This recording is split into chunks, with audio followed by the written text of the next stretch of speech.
O DNA que revelou a verdadeira origem dos brasileiros. O Brasil é frequentemente descrito como um país mestiço.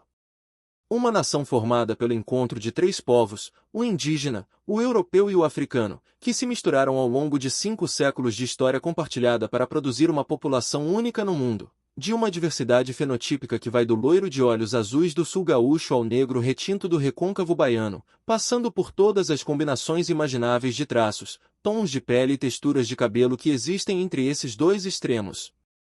Essa narrativa da mistura é ao mesmo tempo verdadeira e incompleta. Verdadeira porque a miscigenação aconteceu de fato, em escala e intensidade que poucos países do mundo experimentaram de forma comparável.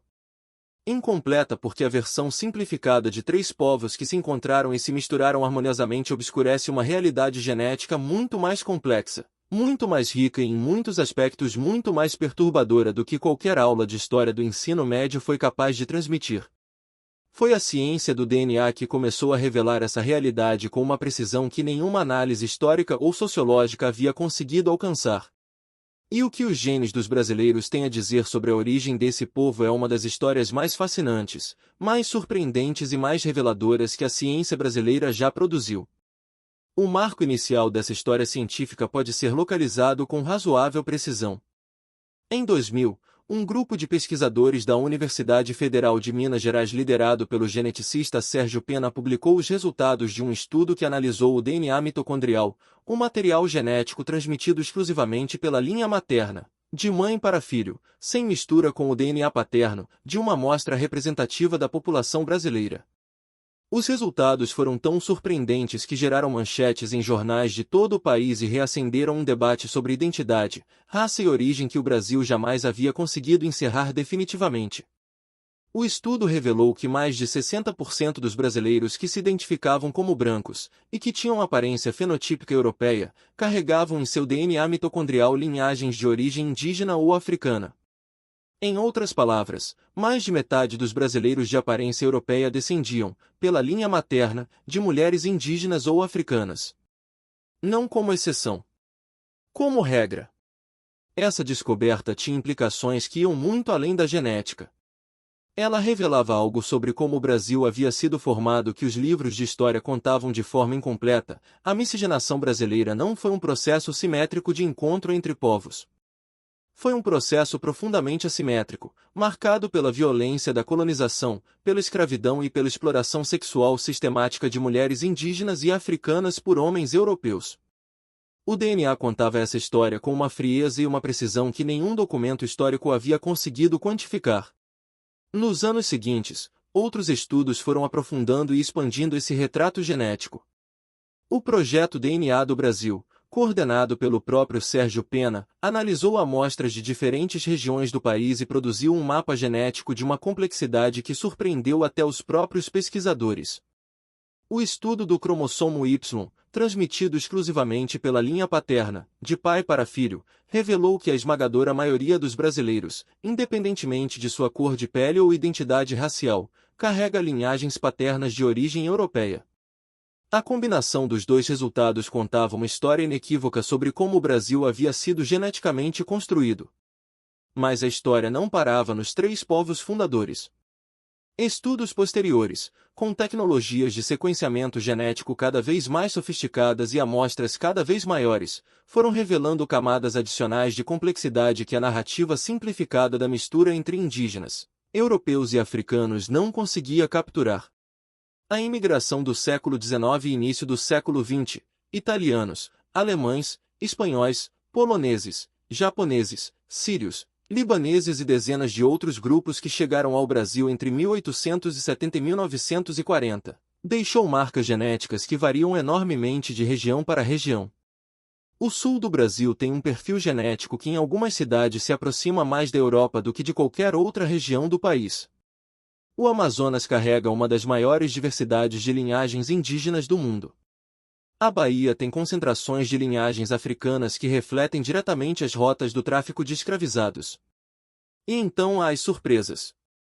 As descobertas que ninguém esperava e que reescrevem partes da história brasileira que pareciam consolidadas. Nos próximos blocos, Vamos percorrer essas descobertas uma por uma: a origem dos indígenas brasileiros, a diversidade africana escondida atrás da palavra negro, as surpresas da imigração europeia e asiática e o que tudo isso diz sobre quem os brasileiros realmente são. O DNA não mente. E o que ele revelou sobre o Brasil vai surpreender você.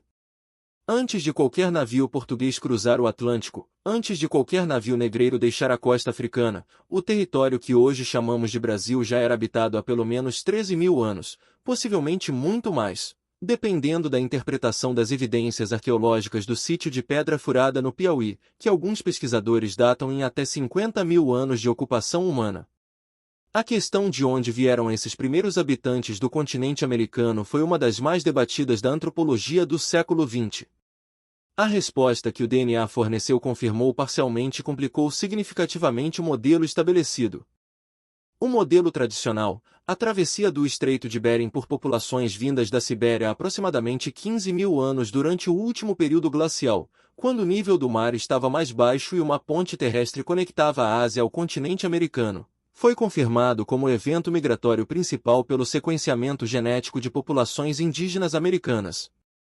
Mas o DNA revelou uma surpresa perturbadora. Populações indígenas da Amazônia brasileira, especificamente Suruí e os Caritiana de Rondônia, apresentam uma assinatura genética parcial que se aproxima surpreendentemente das populações melanésias e aborígenes australianas, sugerindo uma migração anterior e separada para as Américas que a arqueologia ainda não conseguiu explicar completamente. Quando os brasileiros falam em herança africana, tendem a tratar esse componente como um bloco homogêneo, como se a África fosse um país único com uma população geneticamente uniforme. O DNA revelou que essa simplificação obscurece uma diversidade que é, na verdade, a maior do mundo. A África subsaariana contém mais diversidade genética interna do que todos os outros continentes combinados, resultado de ser o continente onde a espécie humana viveu por mais tempo antes de se dispersar pelo mundo. O tráfico de escravizados para o Brasil trouxe pessoas de regiões vastamente diferentes da África, da costa ocidental, principalmente do atual Benin, Nigéria e Gana, vieram os povos Yorubais, Fons e Eves, cujas linhagens genéticas dominam o perfil afro-brasileiro da Bahia e do Rio de Janeiro. Da África centro-ocidental, principalmente do atual Congo, Angola e Moçambique, vieram os povos bantus, cuja presença genética é predominante em Minas Gerais, São Paulo e no sul do Brasil. Estudos genéticos conduzidos pela USP e pela UFMG identificaram que o perfil africano dos brasileiros é uma mistura de pelo menos 8 grandes grupos genéticos distintos, cada um com sua própria história, sua própria cultura e suas próprias linhagens. Uma diversidade que a palavra negro, usada como categoria racial única, jamais conseguiu capturar adequadamente. A contribuição europeia para o DNA brasileiro é a mais conhecida e a mais documentada historicamente, mas também aqui o sequenciamento genético produziu surpresas que reescreveram partes da narrativa estabelecida sobre quem foram os europeus que chegaram ao Brasil e de onde eles realmente vieram. A contribuição portuguesa é dominante, como esperado. Mas o DNA revelou que os próprios portugueses que colonizaram o Brasil não eram geneticamente homogêneos. Portugal havia sido durante séculos um ponto de convergência de populações, romanos, visigodos, mouros norte-africanos e berberes que ocuparam a Península Ibérica por quase 8 séculos deixaram marcas genéticas significativas na população portuguesa que chegou ao Brasil. Estudos conduzidos pelo grupo de Sérgio Pena identificaram que uma parcela relevante dos brasileiros que se identificam como brancos de origem portuguesa carrega linhagens mitocondriais de origem norte-africana, herança direta da ocupação moura da Península Ibérica transmitida por gerações de mulheres que os colonizadores portugueses traziam como esposas ou que encontraram no próprio Brasil. A imigração posterior adicionou camadas adicionais de complexidade. Italianos que chegaram ao sul de São Paulo e ao Rio Grande do Sul trouxeram linhagens do norte da Itália geneticamente distintas dos italianos do sul. Alemães do Rio Grande do Sul mantiveram por gerações um isolamento genético que ainda hoje é detectável nos estudos populacionais. Se a contribuição europeia, africana e indígena já produziu surpresas suficientes, foi nas análises mais detalhadas e abrangentes do genoma brasileiro que os pesquisadores encontraram as descobertas mais inesperadas. Linhagens genéticas de origens que a narrativa histórica convencional da formação do Brasil raramente menciona com a ênfase que merecem. A presença de linhagens genéticas de origem judaica sefardita no DNA de brasileiros que jamais se identificaram como judeus foi uma das descobertas mais comentadas. Durante a Inquisição Portuguesa dos séculos XV e XVI, milhares de judeus convertidos forçosamente ao cristianismo, os chamados cristãos novos ou marranos, emigraram para o Brasil como forma de escapar da perseguição religiosa. Muitos desses convertidos mantinham práticas judaicas em segredo enquanto se integravam à sociedade colonial brasileira. O DNA de seus descendentes, espalhados principalmente pelo Nordeste e por Minas Gerais, ainda carrega essas linhagens sefarditas detectáveis 5 séculos depois. A contribuição árabe, trazida principalmente pela imigração sírio-libanesa do final do século XIX e início do XX, está fortemente concentrada em São Paulo e no Paraná.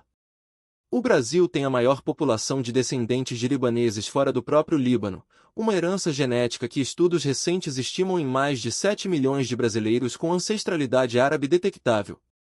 O DNA japonês, concentrado no interior paulista, representa a maior comunidade Nikkei fora do Japão. Depois de percorrer as origens indígenas, africanas, europeias e as contribuições inesperadas de judeus sefarditas, árabes e japoneses, chegamos à questão mais profunda e mais relevante que toda essa ciência coloca. O que o DNA dos brasileiros revela sobre a identidade desse povo e sobre o futuro dessa nação? A primeira e mais importante conclusão é que a categoria racial, branco, negro, pardo, amarelo, tem uma relação extremamente frágil com a realidade genética. Estudos conduzidos pelo grupo de Sérgio Pena demonstraram repetidamente que 2 brasileiros que se identificam como da mesma raça podem ter perfis genéticos completamente distintos, enquanto 2 brasileiros de raças autodeclaradas diferentes podem ser geneticamente mais próximos do que qualquer um deles seria de um europeu ou africano não misturado. O DNA revelou que o Brasil é geneticamente único no mundo, não porque seja mais misturado do que outros países, mas pela combinação específica de populações de origens tão geograficamente distantes que raramente se encontraram em qualquer outro lugar do planeta com a mesma intensidade e a mesma escala. Essa singularidade genética não apaga a história de violência, escravidão e desigualdade que produziu essa mistura. Mas revela algo inegável sobre o resultado: o brasileiro é, em seu próprio genoma, a prova viva de que fronteiras entre povos são construções humanas temporárias. O DNA não mente. E o que ele diz sobre o Brasil é que esse país é, literalmente, o mundo inteiro em um só lugar,